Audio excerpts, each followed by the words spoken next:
children. Today we'll start Standard 9 Science 2, Chapter number 9, Environmental Management. Now, weather and climate. Yes, atmospheric conditions are different at different times. So there are some climatic factors on which atmosphere is dependent or weather and climate are dependent. Those factors are atmospheric pressure, sunlight, clouds, humidity, rainfall, visibility and temperature. So these are all the factors related to weather or climate. Now changes in weather. What are changes in weather? Climate does not change continuously. Climate is that which remains constant in region for a long duration. Some climates are constant. They are constant for a long time. Thus we see that weather is related to specific location and specific time. Weather is related to location as well as time, but climate is related to longer duration and larger area. Large area and long duration climate is there. Climate plays a very important role in our day-to-day life. It influences our needs like food, clothing and shelter as well as occupations. Climate is especially important for an agrarian country. Agrarian country means agriculture-based country. Various factors like direction and speed of wind, temperature, atmospheric pressure, etc.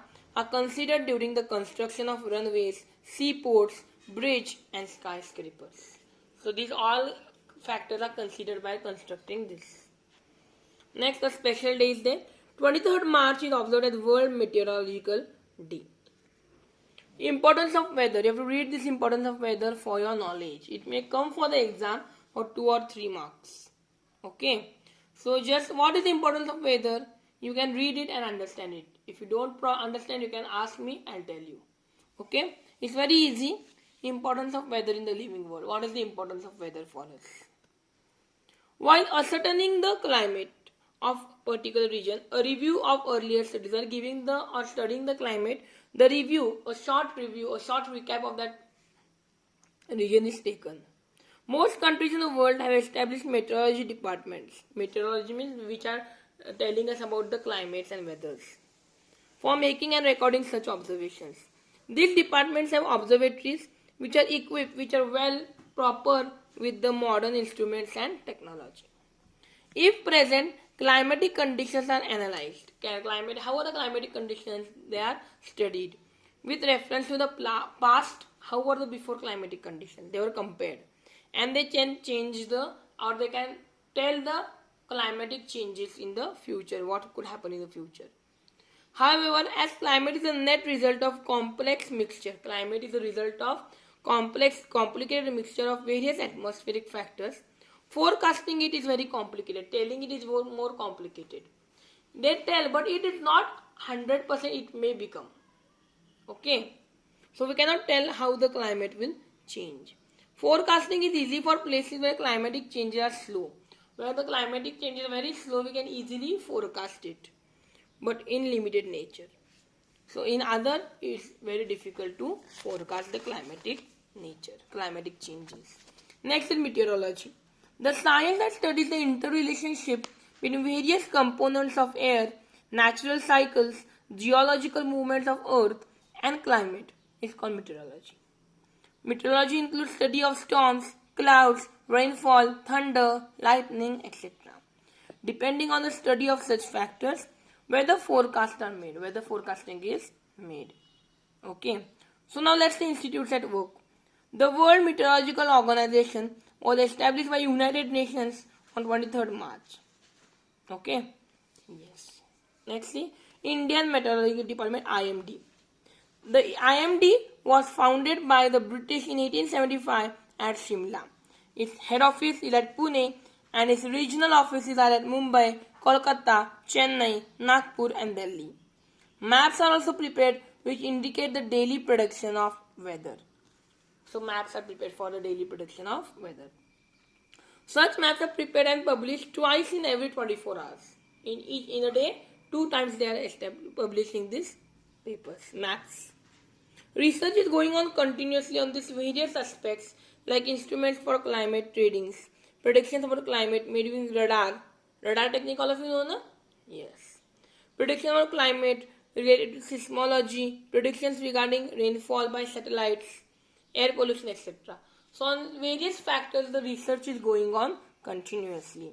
The IMD provides important information regarding weather and climatic conditions to other departments like aviation, shipping, agriculture, irrigation, marine oil exploration and production. Predictions regarding calamities like dust storms, sandstorms, heavy rainfall, hot and cold waves, tsunami are communicated to various departments. They are sent to the various departments. All types of communication media and technology is used. Okay. So observatories are doing excellent work at different places. Next is monsoon and climate prediction. How is monsoon and climate predicted? The tradition of forecasting the monsoon season in India is older than 100 years. The famine of 1877, H.F. Blandford, the founder of IMD, he was the founder of IMD, H.F. Blandford, made a such prediction for the first time, taking the snowfall in Himalayas as a parameter for this prediction. So in decade of 1930s, director of IMD, Sir Gilbert Walker, had underlined the relationship between various climatic factors and the Indian monsoon. So, Dr. Vasantrao Gowarikar in the decade of 1990s, a monsoon model based on the worldwide climatic parameters were developed. He developed the worldwide model of monsoon. Okay. The model was in use from 1990 to 2002. The yellow boxes and green boxes you have to read. It's just for your knowledge. For MCQ it may come, but it's just for knowledge, so read it properly. Presently, new models are being developed at the IITM. Work is in progress at two levels, namely designing new models and developing new technology. The main focus is on development of radar system and satellite technology. Next, solid waste management, need of the hour. See the garbage. This is solid waste, and this management is necessary to be done. It is need of today's hour. So let's see what is this. How can we save it? Now see. Many waste materials are generated through various daily human activities. This is called as solid waste. If these waste materials are properly disposed, they can be valuable source. If they are disposed properly, it can be a great source of energy to us. But solid waste is a serious problem for the economic growth also, environmental degradation also, and our health. So we should dispose it of properly. Okay. Yes. Now if we see the solid waste or the waste we use is classified in different parts. Let's see. Domestic waste. Example is waste food paper, plastic bags, vegetable waste, fruit skins, glass and sheet metal articles. Industrial waste, chemicals, pigments, sludge, ash, metals, etc.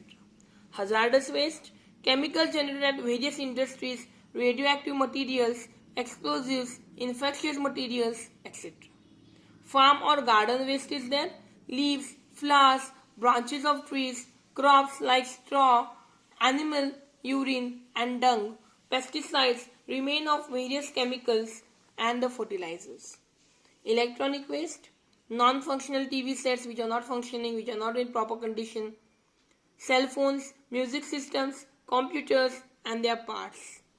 Biomedical waste, bandages, dressings, gloves, needles, saline bottles, medicines, medicinal bottles, test tubes, body parts, blood, etc. Urban waste, waste generated through household industries and large commercial industries. Carry bags, glass, metal pieces and rods, glass rods, threads, rubber, paper, cans from shops, vegetable and meat markets, construction waste, etc. Radioactive waste, radioactive materials, strontium-10, cerium-141, barium-140, these we have all studied in Science 1 in 8th standard. Mining waste, remains of heavy metals like lead, arsenic, cadmium, etc. Now, biodegradable and non-biodegradable. This type of waste is easily degraded, degradation of by microbes. So it is called as biodegradable waste. It is mainly includes kitchen waste. ash, soil, dung, parts of plants, etc. This waste is of organic type and is also called as wet solid waste or wet garbage. Okay. And non-biodegradable which cannot be easily degraded. It is also called as dry garbage or dry solid waste. Understood? Next part is there that we will continuing in next video.